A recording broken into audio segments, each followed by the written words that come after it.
Hey guys, this is Andy here at Grenergy. Um, there are a lot of folks that have sent me emails or given me a call and asked for a good summary of a video installation of our propane kit. So here on our right we have the EU2000, and here on our left we have the EU2200. Kits are fairly similar when they are being installed amongst these two generators. The main difference is the jet orifice size. The EU2200 uses a slightly larger engine than the EU2000, but overall they're a little bit the same. Just some of the components are slightly different, but for both of them they install the same. Given the fact that the EU2000 has up here has um, the the rundown switch that has to be installed, because for the EU2200 it has a three-way switch on this side and this only has a two-way switch. So Honda realized that folks like to empty out their carbs, their float bowls and their carbs, so that gas doesn't just linger in there and become stale. EU2000 does not have that, but with our rundown switch, if you see right here, allows you to do that. So our kit has complete hardware. We have this here, all nuts and bolts. Here is the jet orifice size for the natural gas. EU2000 will have that as well. Excuse me if I might sound a little bit rasp, or I'm hesitating a little bit. I'm a little bit under the weather at the moment, but bear with me. We also include new spark plugs with our kit. It's just good to have to start fresh with new plugs in there to make sure that that does work, and we guarantee these kits do run out of the box without any further adjustments, provided that you're not 5,000 feet above sea level. If you are, we have literature here that will showcase how to do that, and this will be included with all of our products that we sell. So we also include very detailed step-by-step installation process here, fully colored, everything. So, but I know that folks feel a bit more comfortable having installation video showcasing the propane kit install, and I'll do my best to explain everything as we go through the installation of one of these generators. These are already pre-installed with our kit, but you will get the idea once you kind of go through and see the installation process. Okay, here we have an EU2000. I already went ahead and taken off the cover. This is the maintenance cover. So we will get started on the installation of the propane kit. Well, not quite installation, but I'm just giving you a summary of some of the most common questions they would have when installing the kit. And the most trouble folks have with installing the kit is around this particular area here, and how to install the fuel adapter plate. So this is basically what it should look like once it is installed, but we're going to go ahead and just take this apart to kind of get into the detail of where things are supposed to be and how things are installed. So here is maintenance cover. Once you do take that off, notice that the hose sits behind the fuel hoses here, and the hose is going to be a little bit tight. That's quite normal. We don't want the hose over in this side too much, because this here hits the fuel tank and it just sits right behind the air box. So if you look through this literature where to install this exactly, just simply follow what's here on the product manual. I won't get into detail because this will take a very long time to explain, but if you look through here, you will get the idea of where the placement of this was supposed to be, and using a step drill bit to drill this out and run the hose through here. So in reverse order process, of this being installed. I'll go ahead and remove this. First, when you do get the generator, take the maintenance cover off. This is the maintenance cover. Go ahead and unbolt your air filter box. So you take this off. There is a bolt that's hidden behind this cover here. So take this off. Here's this bolt. I believe it's a 8mm, but I replaced it with a 10mm. I think that this one sits on 8mm actually. So unbolt this.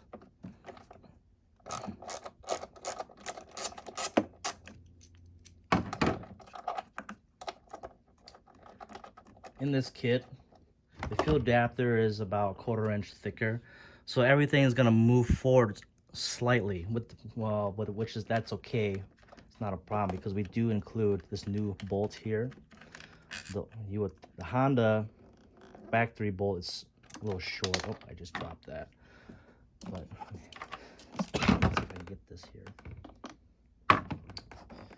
Be sure you don't lose anything in here.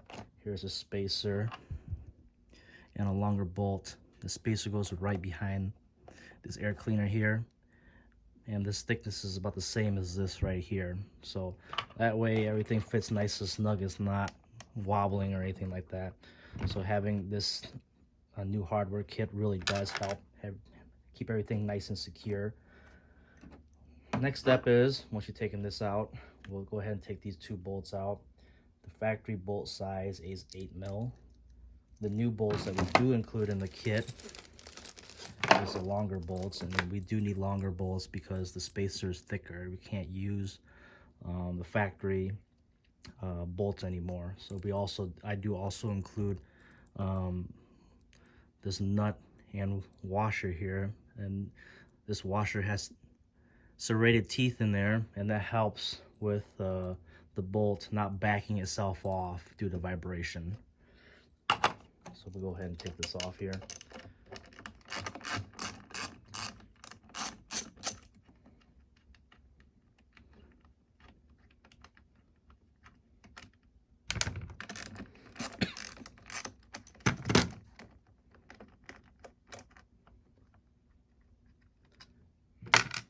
I'm going to slip this off. Here is the crankcase ventilation tube. Just tug on it a little bit. It should pop right out. So it looks like. Set that aside. So you can kind of see, get some more lighting over here, how the hose is supposed to sit. So next step in our product manual is removing this carb here. So kind of pretend that this is not here. So we're just gonna take this out. So we get a lot of question on what to do in this particular area over here. So once you take everything out, just kind of swing everything over. Like so. Make sure the carb float bowl is empty, because as soon as you swing it over inside, you'll get fuel leaking everywhere. But that's okay, you can put a towel here or whatever. So here is the most concern that we get when installing this kit. This here is an engine spacer, and the reason for this is it separates the engine from the carburetor, so that the spacer is made out of plastic and it prevents heat soak of the carburetor. So you don't want that heat soaking in the carburetor. Also start boiling the fuel inside the float bowl. This engine does get hot. It's air cooled. So here, once you take the carburetor off and everything, go ahead and take your 10mm socket. I believe it's an 8mm for the factory bolt. Could be wrong, but just simply unbolt that.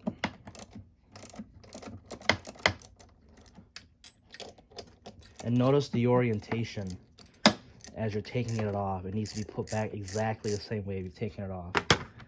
Also here, notice, keep note of the orientation of the gasket as well. We do include new gaskets. There are two things we include new gaskets, and the reason why we do include new gaskets is sometimes when you take this carburetor off, you might get some tears in the gasket, or sometimes you might notice that the gasket's soaked in oil or gas and that it's a little wore out. That's okay. We do include gaskets, replacement gaskets for these. But if you notice that the gasket is in really, really good condition on your generator, there's no need to replace them. Just keep these. Not a big deal, just for spare parts. But when you take them off, put them down.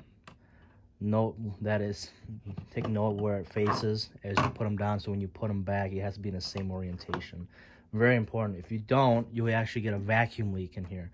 It's very easy to accidentally flip this around and install it backwards. You don't want to do that. Okay, so now, so you take this off. So kind of pretend that this is a factory bolt.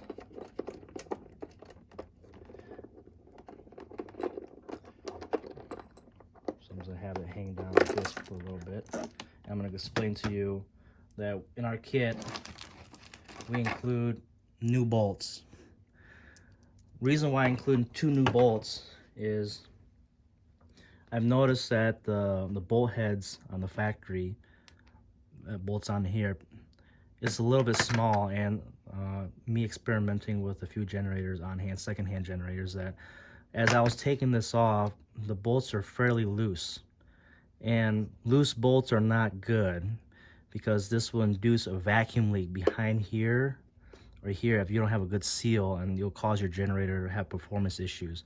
So having these larger bolt heads will help with bolts not backing itself out. So that's why I include that in here. I include a lot of hardware. I don't just include hardware for no reason. There's parts in here, and they do serve a purpose. So please install the new hardware that's included in your kit. So if you notice on here, this EU2000 has fairly good condition gaskets, especially here as well too. So if you look around here, the gaskets are in great condition, not too terrible. If you have your generator for a while, make sure you just peer down this port here and make sure there's no excessive carbon buildup, that is not leaking oil or anything like that. If you do, just get some carb clean. Don't get brake clean, carb clean, and kind of pull this start cord until the valve closes, and you can go ahead and use a carb clean to clean all the gunk out with a toothbrush or a non-marring I would say, I would use a screwdriver, but I would just wrap paper towel over it. Don't get paper towel inside there. You don't want any contaminants in there. But something that will not scratch up the area inside here. You don't want to scratch the valve as you're cleaning in there. If you scratch that valve guide, there's a valve guide seal on the inside as you're cleaning. If you scratch that, you'll actually cause a valve guide seal to break, and it will leak oil out of here. So as you're cleaning this, do not be very, very careful of not scratching the valve guide in the inside. So mine is fairly clean on here, but just double check. It's good to double check. And when you do, the gasket does come out. Sometimes the gasket will stick on here, or it'll stick on here. Check the condition of it. If it's bad, go ahead and replace it. If you do replace it, make sure this surface area is clean. If you do not clean that, it's almost as if you're double gasketing this surface area, and what it does is that if you do that, it'll cause a vacuum leak as well. It won't seal properly. Everything needs to be flush. So this has to be clean. So if you want to clean this, just stuff a little paper towel on the bottom so all that stuff doesn't fall on the inside. Get a vacuum and kind of brush this clean. I would use like a I would use something like a flathead screwdriver and just gently go around here and clean that if you have to replace a gasket, but this is not too terrible. So once that is clean and you double check this and everything is good, the Honda factory bolt, it has a square head. Ours do not, but as you bolt it on, you shouldn't have to worry about it spinning. Maybe in the future we will get in contact with a fastener manufacturer and do longer bolts, same as OEM, but at the moment it's just fairly expensive to make custom bolts, and we try to keep costs very reasonable. But if there's enough customers and the concern is very big that we want square bolt heads, I might consider doing it. But for now, this works fairly well and we haven't had any issues with it. So slip out the factory bolts, put our bolts in, make sure the gasket's in the correct orientation, put this back in here at like this, and if you know that you know that it's correct orientation, if you peer down the hole and you put your finger in it, and that it clears everything, there's no gasket lingering around. If you do have to have a new gasket in here and you find having a hard time getting the gasket to stay in place as you're bolting it, just put a dab of super glue or something on here on the top, just a little bit. Keep it in place as you're holding it and putting it in, and then bolting it in and everything else. So it's a little bit finessing, but it will bolt in. And as you're bolting this in, very important, make sure these bolts are a little bit free. As you're tightening them up, just kind of pull it through, and that they're nice and they're not seized up as you're bolting these down. Get it finger tight, then go in,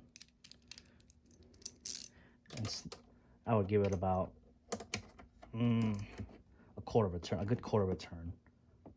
You'll know it's snug.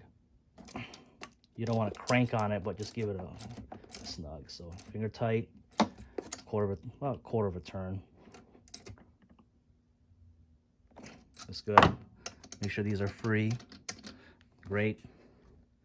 So remember that gasket I told you about? Here's the gasket. This is the face of it here. Put it in. In the literature, it'll tell you what the correct orientation is, so don't worry about it. It's all in here. Just follow this. I'm just basically giving a summarized video installation of one of the hardest, I guess, most concern areas we get a lot of questions about, and how to put this in. So it's if you look at it, it's fairly simple. It's not that hard. So go ahead and put that gasket in, and then slip the carb over like so. You can loosen up all these right here, but I got plenty of room still to kind of finesse everything in. So it slips in like that.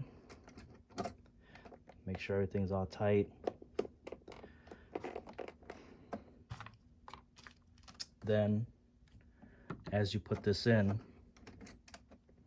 go ahead and slip our fuel adapter over this. The fuel adapter has custom gaskets. Excuse me, I bumped the camera. Gasket has to be on each side, so one on the back, one in the front. As you can tell, this is already on here. Just kind of slip it on. I know it's a little tight, but just go ahead and just kind of wiggle it in like this, and you should have that installed. Pull the bolts through like so. Also for our I know I don't have it installed here, I'm supposed to, but we include these covers here that you just wrap around the fuse hose, and we include this so that way the vibration doesn't rub through the fuel hoses. You don't want it to rub through, so we include that in here. And it also states that in our literature as well, so it's very detailed. So once everything pulls through, go ahead and take your airbags cover, and this is probably a little bit the most tricky part, is just kind of wiggle it in. So put in this PVC pipe, just kind of put it back into place here and wiggle it. Take your two fingers and wiggle it through like this. And now this is another question and another concern that people have when they call me up is, hey, you know, these aren't square bolt heads, they're gonna sit there and spin as I tighten it. Not true. Well, there's a trick to it. Take your nuts, get it started, just a couple threads in here, just spin it on by hand, just kind of spin it on there. Let it catch a few threads. Now this is what you do. Pull it back like this. You're putting tension on those bolts so that way it doesn't spin. So as you're pulling it back, just pull it lightly. Get my socket here. As you're doing that, go ahead and take this and just tighten it. See, as you're tightening and you're putting tension on it, the bolt will not spin. And now, as you can tell, you can tighten it and it won't go nowhere. Don't tighten it too tight because you still have to put this in. So, as you put this in the baggie we include here on our hardware kit, we also include these in there. I just went over these. Slip the washer in here, the new bolt. With your finger, kind of go behind here a little bit. I'm trying to kind of put in there. Maybe I should have, let me see here. It's gonna drop. But what you could do to make this easier for you, if your hands aren't small enough, is I got that through. Go ahead.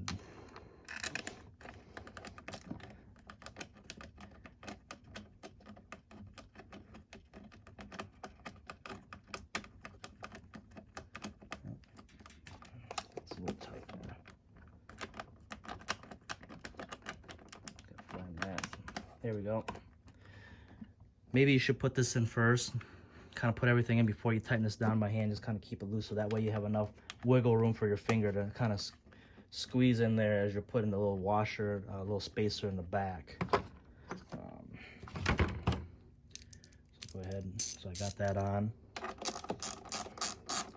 Don't crank on it, just have it snug, finger tight. Well, that's good. Double check it, and then come through here and do get it snug by hand a little bit. Don't crank it, just kind of go in, feel it, then go about 1/8 of a turn, and just go. Everything is secure. Don't crank on it because you'll crack the plastic on here, but you know it's tight enough. It's hand tight. You just kind of have to feel for it. Then go ahead and put this back in. Put the covers back on.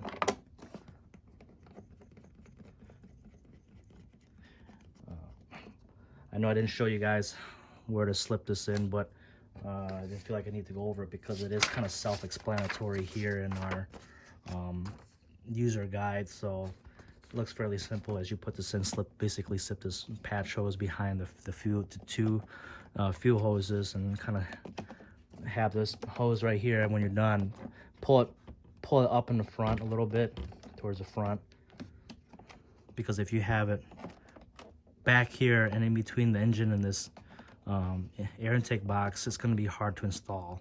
So just kind of pull everything up, and it gives it a nice clearance amongst everything here. So double check your work. Everything's all connected. Everything should be good. If you install these two bolts and you realize that it's not installing, your bolts are not coming all the way through, something's binding on the inside, double check your work before you just go ahead and crank these down. So this should be fine. It should look like this once everything is installed, and you know you have it good when the cover can be bolted on. Sit there, spin if you crank it by hand here. This is good. So I'll take this back off. So what's not covered, I'll go over that. Is the process of you putting these breather vents here. These are to balance out the low pressure vacuum that's created inside here of the generator. In another video I explain why we have to have this. We'll do that in another video. How to install it, where to install it, exactly where. We'll will be in the literature that's included in our product, so it'll show you exactly where to install it here. So it's kind of self-explanatory here. So we were very detailed in basically the installation process and the steps in here. So,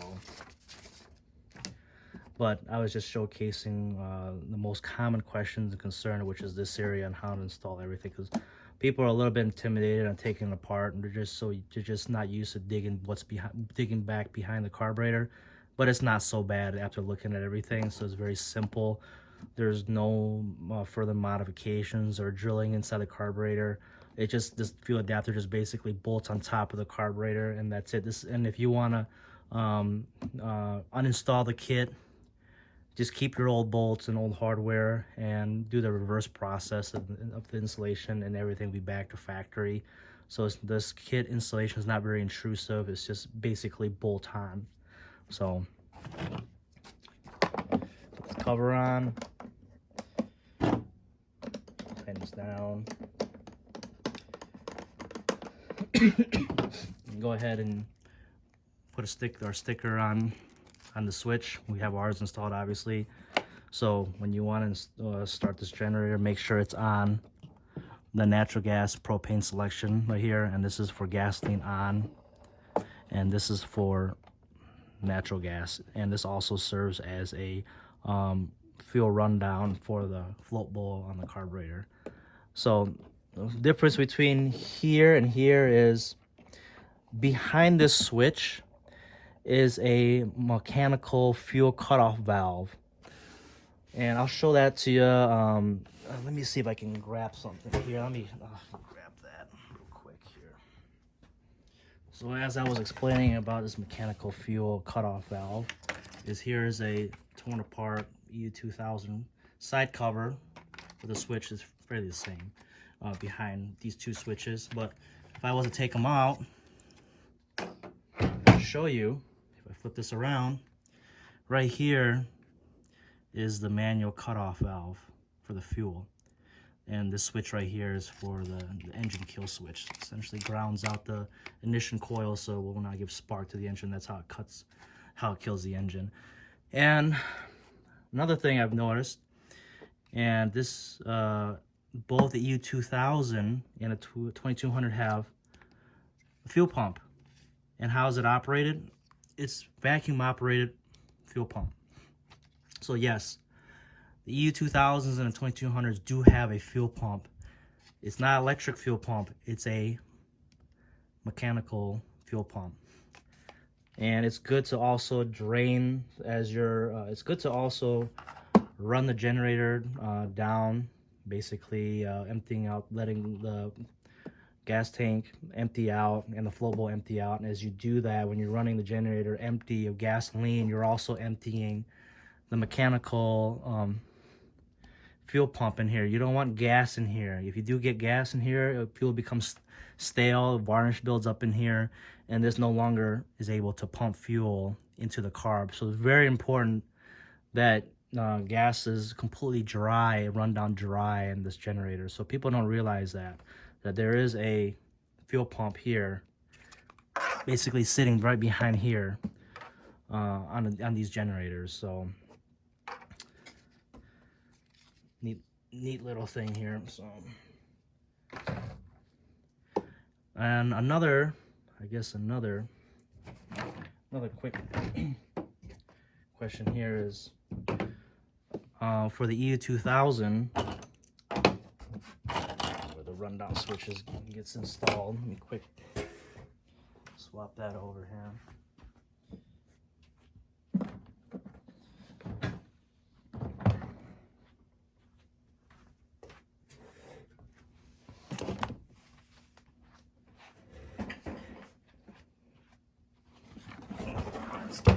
Bit.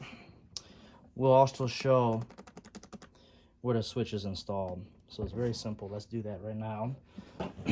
So the difference between the E2000 and 2200. Take this cover off.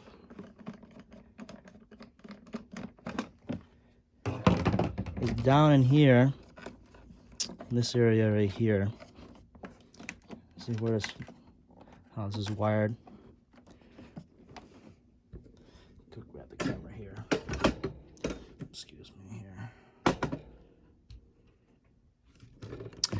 this right here gets unbolted. Unplugged, and our harness plugs in. So look, here's our harness, OEM harness, OEM connector. You just plug that in there for your EU2000, and that's basically one of the main differences. And the fact that you have to put another whole location here for the breather vents, but that is explained in the user guide, so you'll be all right. So if you notice, not much different, basically the same, but the kits are slightly different. So if you do order one for the 2000 and you wanted it for a 2200 or vice versa, just give me a call or shoot me an email. I'll send out the correct order size, and you can just kind of swap out some of the parts and components in here to have it be compatible with your generator. Not a big deal. Okay, if there's any concerns or questions, just let me know. I apologize if this video is maybe confusing. If it is, let me know. I'll make another video. But this is what I have at the moment. All right, guys. Thanks. Appreciate it.